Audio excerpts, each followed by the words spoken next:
Carlos Correa is a San Francisco Giant for 13 years. What do their shortstop prospects and the Twins do now? Let's talk about it. You are Locked On MLB Prospects, part of the Locked On Podcast Network. Your team every day.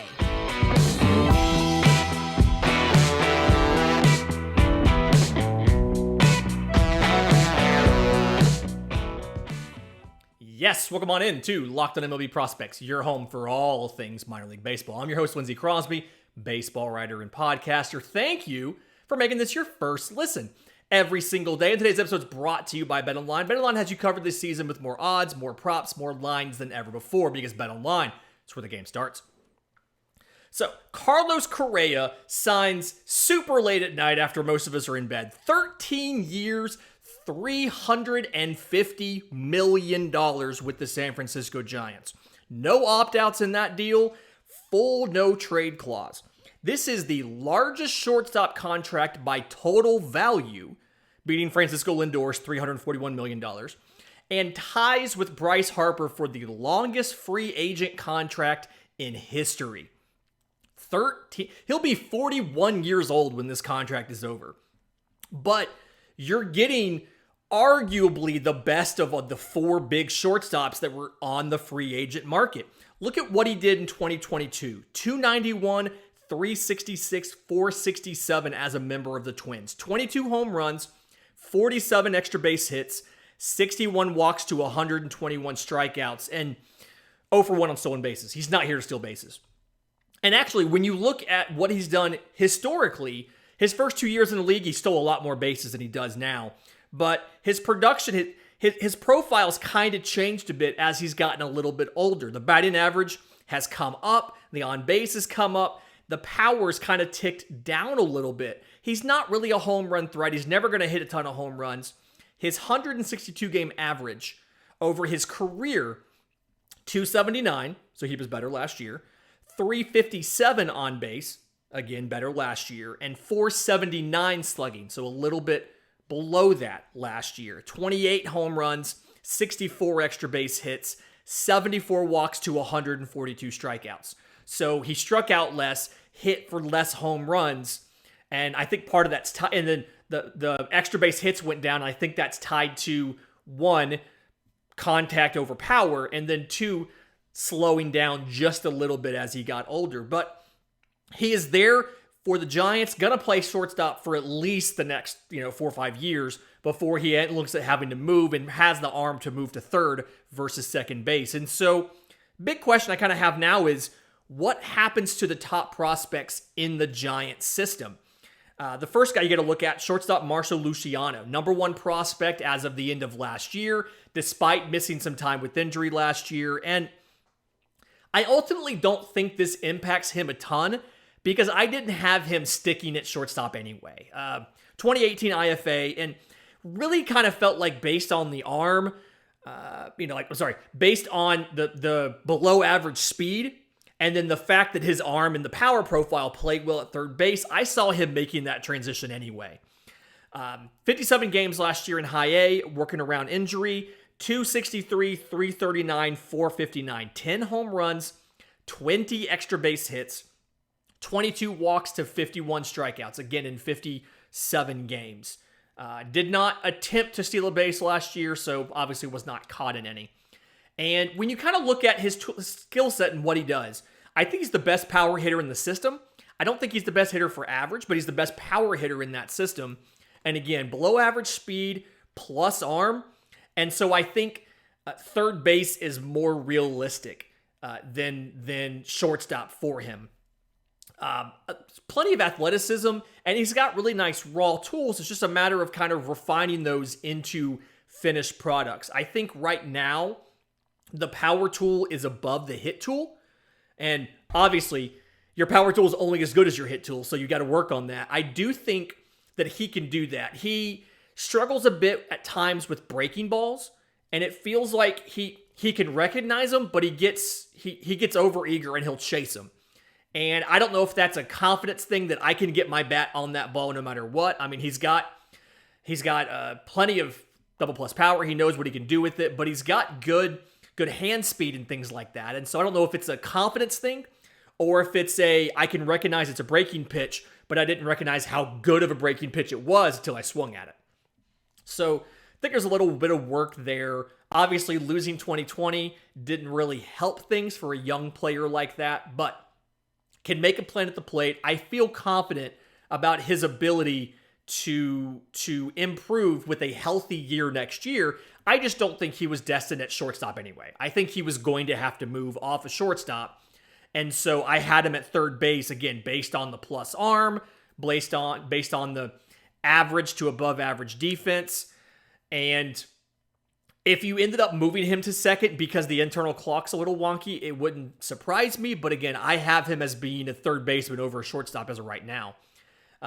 A guy that probably was going to stay at shortstop and now maybe changes into a different role, or you slow play him knowing you've got time to work on it, is shortstop Aeverson Arteaga. Probably had him in the back half of the top 10 coming out of last year. But 2019 IFA, they paid $1 million for him. It was the biggest signee in the class. And last year was in at San Jose, low A, 122 games, 270, 345, 431, 14 home runs, 51 extra base hits, and then 49 walks to 155 strikeouts, was 11 of 17 on stolen bases. I think defensively, no doubt, can stick at shortstop. Very good range, very good, very smooth hands. The transfer works. The clock is really good as far as knowing exactly when he has to put a little extra behind it to make the throw. The arm strength is plus as well. I think your question and your ceiling ultimately is going to come back to the power. I think his average exit velo in 2021 in rookie ball was about 84 miles an hour. Because all of the big league teams do spring training at the complexes, we have pretty good info on rookie ball as far as numbers like that we can sometimes get. And average exit velo of 84, I think it was a strong showing as far as batting average and everything. And we saw, again, 270, 345, 431 last year. He's prone to swing and miss too much, especially on spin. And that's a young player thing. He was 19 last year after only getting 56 games in complex league in 21. So I think that's something you could work on. He's got really good bat speed, better contact skills than the strikeout rate would make you think. So potential there, but I think ultimately if the power doesn't ever come up from a 40 grade or so, you're looking at a utility profile, which if he's a defensive first shortstop, that works too. You've got, obviously, by the time he's ready, being only 19 years old, by the time he's ready, maybe you're looking at, does Correa move to short for him? I think it's more likely Correa stays at short and he takes a utility profile, but we'll kind of see what happens. And then the third guy, and the one that I think is the best fit for third base, and so now I've got questions about how this is going to work, is Casey Schmitt. I've got him as end of the season, I had him as number 6, number 7 in the system, and fantastic defense at short. He was a second rounder in 2020 out of San Diego State, and defensively, very much looked like he was a college player, advanced defensively, very natural at third base. Cannon of an arm, couple questions with the hands and the transfers, but the clock is good. The range is good enough for what you need at third base, despite him being a below average runner. So fantastic defense. I don't think he has the speed to play in the outfield, so you probably need him to stick, and you need Luciano to either move into second or see if one of them doesn't make it. Offensively, struggled early last year, and I think that's why he was low. He was rated lower by a lot of places in 2022, was because he started off slow, but did the high A to double A with a hint of triple A last year. 93 games in high A, 29 in double A, and 4 in triple A. We talked about what the September call-up looked like for a lot of teams last year. Combined slash line, 293, 365, 489, 21 home runs, 58 extra base hits, 48 walks to 120 strikeouts, and 3 of 5 on stolen bases. He really feels like he's an open at double A next year guy. Got 29 games there. Did really well. 342, 378, 517. And so to me, it feels like the natural thing here is Casey Schmitt opens at double A, moves to triple A later in the season, and then he's the first option in 2024 at third base once Brandon Crawford's contract is up. And if Crawford gets hurt and misses time next year, and Schmidt's doing really well, he's somebody you call up early and you try him out at third. Kind of feel like going forward, you've got to figure out if Luciano is going to move into second, if Schmitt sticks at third, Arteaga is your utility guy with Correa at short. Feels like the best way to set that up, but obviously a lot of work to do on those guys, especially Luciano and Arteaga, because they're 18, 19, 20 years old. So more projection on them. You've got some time to figure this out. In just a minute, I want to get to the Twins and figuring out what the Twins do next since they lost their shortstop. But first, today's episode is brought to you by our friends at Built Bar. All right, if you have not tried these new flavors from Built Bar, you got to pause the pod real quick and go place your order. Cookie dough topper, coconut brownie bar, coconut brownie topper, white chocolate peppermint granola. Built has revolutionized the game again. If you haven't tried Built Bars, they're protein bars that taste like candy bars. But you got to understand that now, they have the puffs, obviously, it's the protein-infused marshmallows. They have now added granola bars to this. White chocolate peppermint granola is the best thing to do during the holiday season. 100% real chocolate, 17 grams of protein, shockingly low sugar and calories, 130 calories. So you got to try this. Go to Built.com. Use promo code LOCKEDON15 for 15% off your order. That's promo code LOCKEDON15 at Built.com.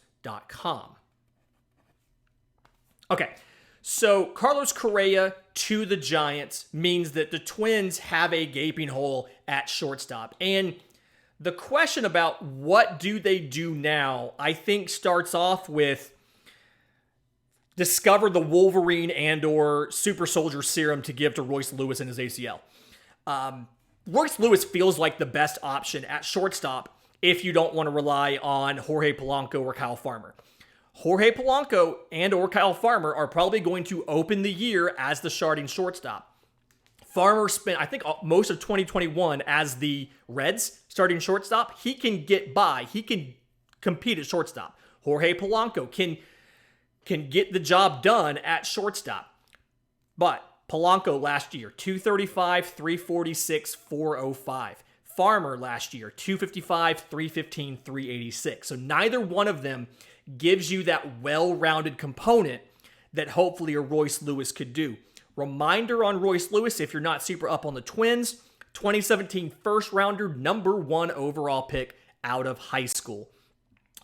37 games in AAA last year, absolutely killed it. 313, 405, 534. There's that magic 300, 400, 500 slash line we talk about that delineates a guy from a dude. So 313, 405, 534. 5 home runs, 17 extra base hits in 37 games, 18 walks to 32 strikeouts, 12 of 14 on stolen bases. And that's the book on Royce Lewis. Incredibly fast, elite speed, 70 grade. I mean, the range, the quickness, all of that is there. Now, the defense comes out to above average. The arm is, I'd say probably 55 grade. I think it could get to plus with a little bit of consistent work. A really good defensive coach doing drills. I think it could get to plus work. The questions have kind of been offense for Royce Lewis. The power, the raw power is plus. I think the game power ends up around a 55 or so. But again, your power tool is only as good as your hit tool. And that's some of the question marks. He missed 2020. He missed a bunch of time in 2021, didn't even play at all. And so 2022 was his first time back since he batted 231 in AA in 2019. And he looked like he had it all figured out. He got 12 games at the big league level, 300, 317, 550, 2 home runs, 6 extra base hits in 12 games with 1 walk to 5 strikeouts. Now, caveat, small sample size, incredibly small sample size of 12 games. But he looked like he had figured out some of those offensive questions because you had questions about plate coverage in the outer third. You had questions, and that's because he got pull happy trying to generate power. You had questions about pulling the ball too much and then recognizing spin and chasing spin off the plate. That's a young player thing. We see that a lot. He's 23 years old, and again, he had missed 2 straight years of baseball, so that's kind of understood that things like that'll happen. And really, this comes down to like promising. You just have to hope the recovery goes okay, and kind of based on when everything happened, you're looking at, from what the projections I've seen, is you're thinking he's going to be back by May. And so, provided he's 100% ready to go, and I don't think you have any reason to rush it, Polanco and Farmer can hold it down, but long-term, he is your best option. Because your other prospect in the system that's a shortstop that is well regarded as Brooks Lee. First rounder last year, top 10 pick out of Cal Poly. And the questions I've always had about Brooks Lee, like going into the draft, is I don't know if he was going to stick it short.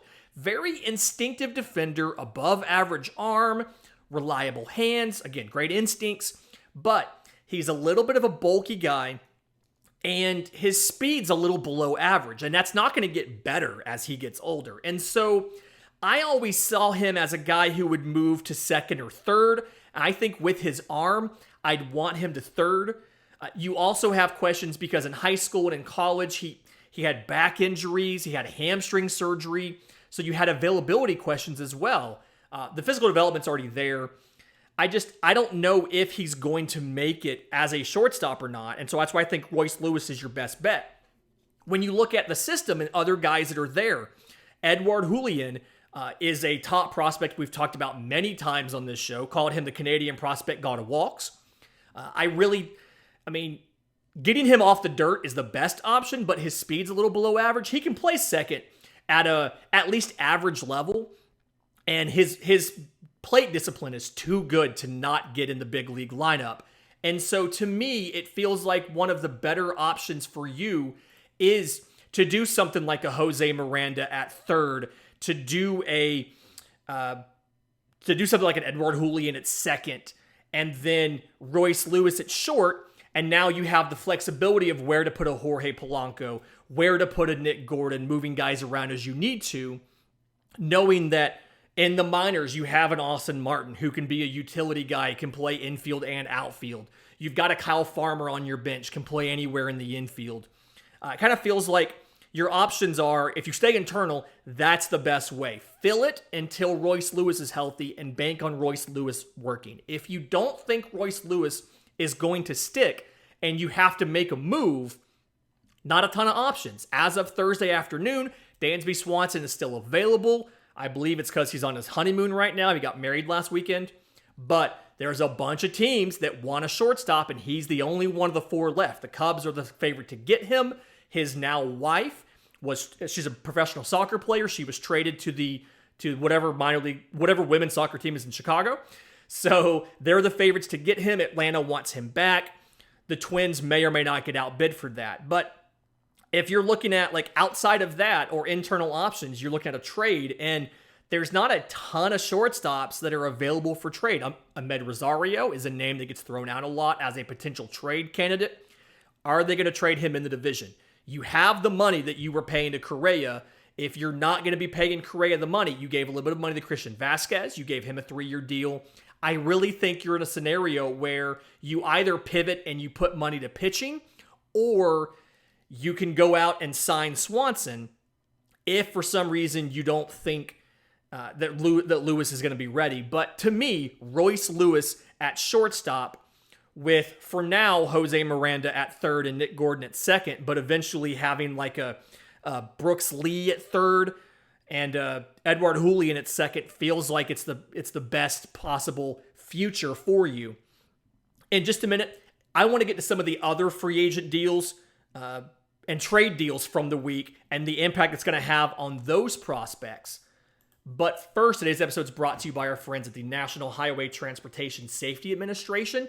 If you're hanging out with some friends this holiday season, you're having a few drinks, know that it's easy for a few to become a few too many. And as an evening comes to the end and people start to head out, you might think of calling for a ride, but no, you live nearby, you can make it home, it's not a big deal.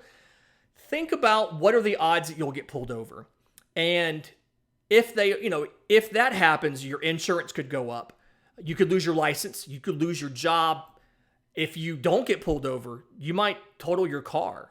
You could kill somebody. Because like we all know about the risks of driving drunk, right? But it only takes one mistake to change your life or someone else's forever. So play it safe and plan ahead to get a ride. Drive sober or get pulled over.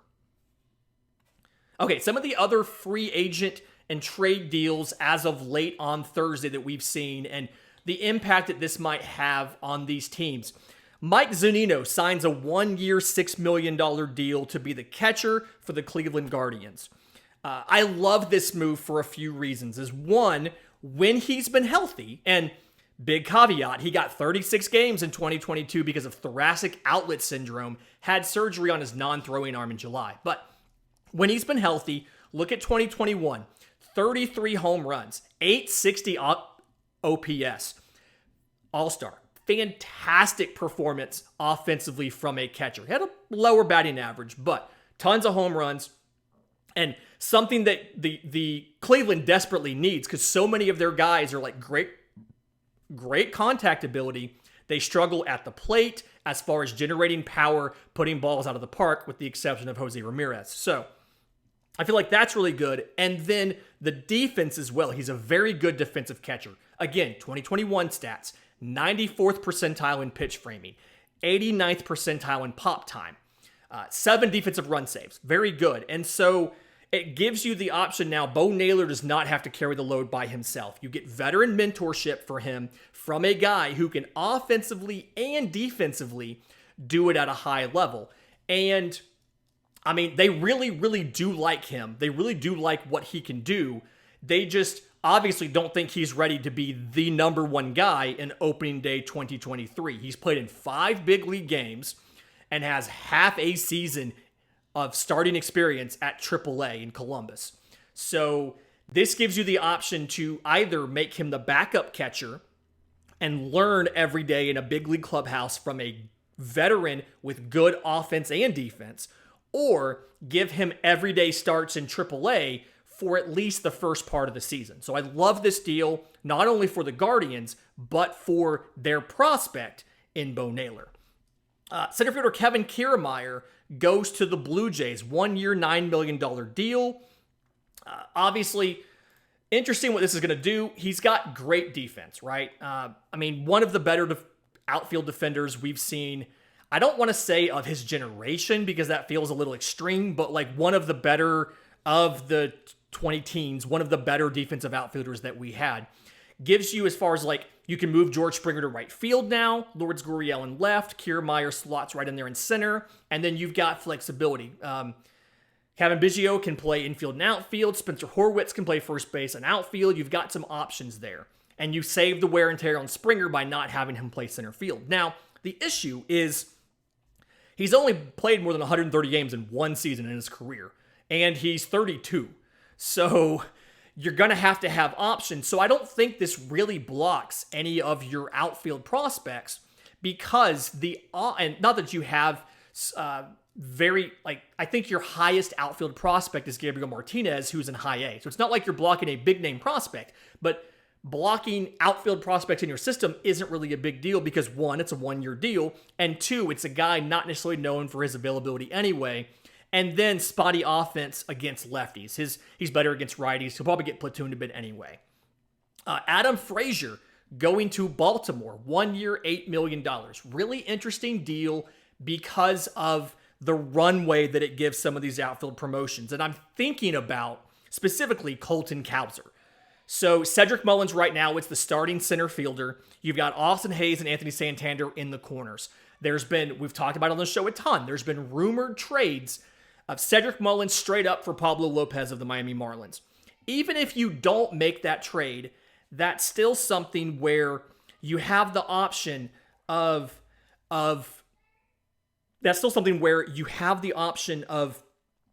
playing Adam Frazier instead of playing him at second base, where he spent most of his time when he was with Seattle. You can play him in left field. It gives you another outfield arm if Colton Cowser's not ready. You can call Cowser up and have Mullins in center, Cowser in right, and then your left field can be Hayes or Santander. And if for some reason you decide that Cowser's not ready, Frazier can move from the infield to the outfield to cover for him. So it makes it where there's less pressure on Colton Cowser if you want to bring him up and let him play in a corner before you make a deal with Cedric Mullins. Also gives you depth, outfield depth for a trade, or infield or outfield trade, because Frazier played mostly second base but can also play outfield. So we've talked about a bunch of the extra infielders there for the Orioles. Some pitchers going to the Giants: Ross Stripling, Sean Manaea. Both of them got the exact same deal. 2 years, $25 million, with $7.5 in 2023, $12.5 in 2024, a $5 million signing bonus, and an opt-out after year one. So they're guaranteed $12.5 million for 2023. They can opt out, or they can take another $12.5 for 2024. Love the deal as far as building around Carlos Correa and building on the depth. Now you don't have as much pressure on some of your top pitching prospects because you have guys who can take meaningful innings.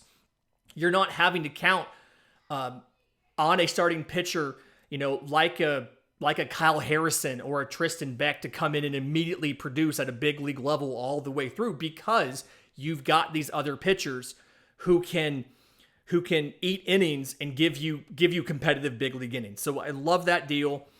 The last one, Noah Syndergaard to the Dodgers, 1 year and $13 million. What I love about this deal, I think the biggest impact here is not on the pitching prospects for the Dodgers, although we do, Ryan Peepo, Bobby Miller, Gavin Stone, we do love those guys. We do love those prospects. Emmett Sheehan in Double-A, but still. I think the biggest thing here is this kind of solidifies that the Dodgers are looking to save a little bit of money this year, maybe reset their tax implications. And so I don't think you're going to see them go out and add a bunch of pieces. They're going to let the young guys have this season. So I can see third baseman Miguel Vargas. I feel very good about the odds that he's going to get a chance to be the starter out of spring training. Second baseman Michael Busch, I feel like is going to get a legitimate shot, as well as seeing Gavin Lux move to shortstop. That obviously leaves Max Muncy available to play wherever, as far as third or second, if somebody's struggling, gives him a chance to make that work. You're going to see something like a James Outman in left field. Trace Thompson is not a prospect, obviously. He's almost 32, but he'll be your center fielder. And then Outman will have the first chance to take left field. You signed Jason Hayward to he's a non-roster invitee, signed him to a minor league deal with an invite to spring training. And so you've got plenty of flexibility there, but you don't have big leaguers locked into playing time other than Mookie Betts and Wright. I do think that Andy Pages is another candidate. If you see Outman struggle and or Hayward doesn't work out, you obviously can bring Andy Pages up. He would normally be a right fielder. Again, you've got Mookie Betts there. Moving Andy Pages to left field, I think, would give you above average defense from left field. It's a great way to set up an outfield and have power from your corners. What an amazing week this week. Looking forward to next week. A lot of fun stuff coming on. A Twins show, a Blue Jays show. Obviously, mailbag. If you have questions for the show, I'm on Twitter at Crosby Baseball. Show's on Twitter at Locked On Farm. You can email us, lockedonmlbprospects@gmail.com, or drop your questions into the new Locked On MLB Prospects Discord. The link is in the episode description below, in the show notes on audio. Just full of baseball fans having a great time. Come join us. Until Monday's show, this has been Locked On MLB Prospects.